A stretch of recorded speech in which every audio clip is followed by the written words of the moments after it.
চট্টগ্রামের বিবিরহাট গরুর বাজার, যেখানে প্রায় ৪,০০০-এর উপরে গরু আনা হয়েছে কোরবান উপলক্ষে। তবে সেভাবে এখনো হচ্ছে না বেচা বিক্রি। অনেক ব্যাপারী গরু নিয়ে অলস সময় পার করছেন হাটে। যাও দু একজন ক্রেতা আসছেন, তারাও দামে দরে না হওয়ায় ফেরত যাচ্ছেন। বরাবরের মতো এবারও বাজার দেশীয় গরুর দখলে। পশু খাদ্যের মূল্য বেড়ে যাওয়ায় কোনোভাবেই গরুর দাম কমছে না বলে জানান বিক্রেতারা। আমি একটা গরু ৮ লাখ টাকা দামও চাইছি, এখনো দাম বলে নাই। বাজারে কাস্টমার একটু কম। 14টা গরু নিয়ে আসছি, আমাদের এখানে একটা গরু আমি বিক্রি করছি, আর বাদ বাকি 13টা গরু রয়ে গেছে। বেচা কেনার দিকেও যায়নি, তারপরে আসছে অনেকে জিজ্ঞেস করছে।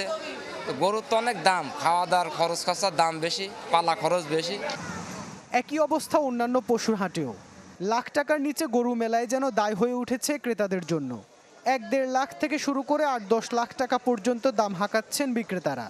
সবচেয়ে বেশি চাহিদা শাহিওয়াল জাতের গরুর। তবে গরু পর্যাপ্ত থাকলেও কৃত্রিম সংকট দেখিয়ে দাম বেশি নিতেই এখনো বাজারে গরু আনছেন না ব্যাপারীরা, অভিযোগ ক্রেতাদের। ওয়ালটন ফ্রিজ কিনে অনেকের মতো আপনিও হয়ে যেতে পারেন মিলেনিয়াল।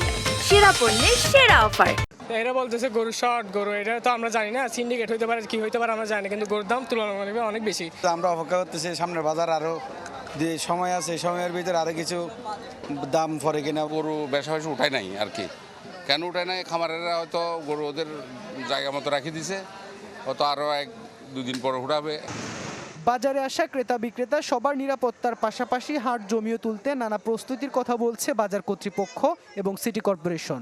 কেতো আসতেছে, বিক্রিত আছে, কেতো আছে, এবং যেহেতু 4 দিন সময় আছে, এই জন্য হয়তোবা একটু কম হচ্ছে, কিন্তু আশা করি হবে। চট্টগ্রাম সিটি কর্পোরেশন এলাকায় এবার গরুর হাট বসেছে 11টি। ইবেন মীর, চ্যানেল 24, চট্টগ্রাম। গোপালগঞ্জ থেকে কোরবানির পশু কেনাবেচার খবর জানাতে সরাসরি যোগ দিচ্ছেন সহকর্মী বাদল সাহা। বাদল, শেষ মুহূর্তে ঠিক কতটা জমে উঠেছে পশুর হাট? দাম নিয়ে ক্রেতা বিক্রেতারা কি বলছেন? মিলা, আর কয়েকদিন পরেই ঈদ, আর এই ঈদের প্রধান অনুষঙ্গ হচ্ছে গরু, ছাগল সহ যে বিভিন্ন পশু রয়েছে সেগুলো। কারণ আল্লাহর রহমত পাওয়ার জন্য যারা মুসলমানরা রয়েছেন তারা এই পশু কোরবানি দিয়ে থাকেন। তবে আজ বিকাল থেকে গোপালগঞ্জে বিভিন্ন স্থানে গরুর হাট বসবে, যা প্রায় জেলার যে 5টি উপজেলা রয়েছে 5টি উপজেলায় প্রায় 30টির মতো গরুর হাট বসবে এবার। আর হচ্ছে যে এই গোপালগঞ্জের এই গরুর চাহিদা বা পশুর চাহিদা মেটানোর জন্য আপনার বিভিন্ন স্থানে যে ব্যক্তি এবং খামার পর্যায়ে এই গরু সহ যে বিভিন্ন যে পশু রয়েছে সেগুলো তারা পালন করেছেন, এবং সেগুলো তারা বিক্রির জন্যই যে কুরবানির হাটে তারা বিক্রি করবেন সেজন্য তারা তৈরি করেছেন।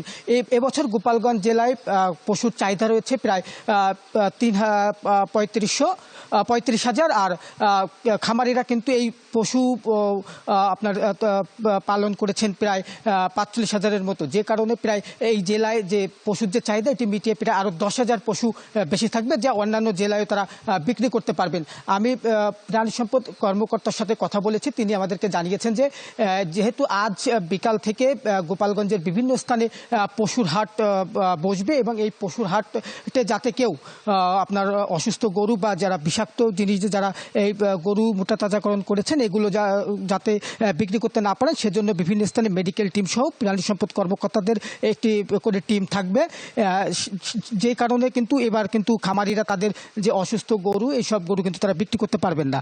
আরেকটি বিষয় হচ্ছে যে এইসব পশুর হাটে যারা ক্রেতা রয়েছেন তারা যাতে কোনো ভোগান্তিতে না পড়েন সেজন্য সেখানে ক্যাশলেস যে গরুর হাট, এই গরুর হাটে তারা অর্থ লেনদেন করতে পারবেন।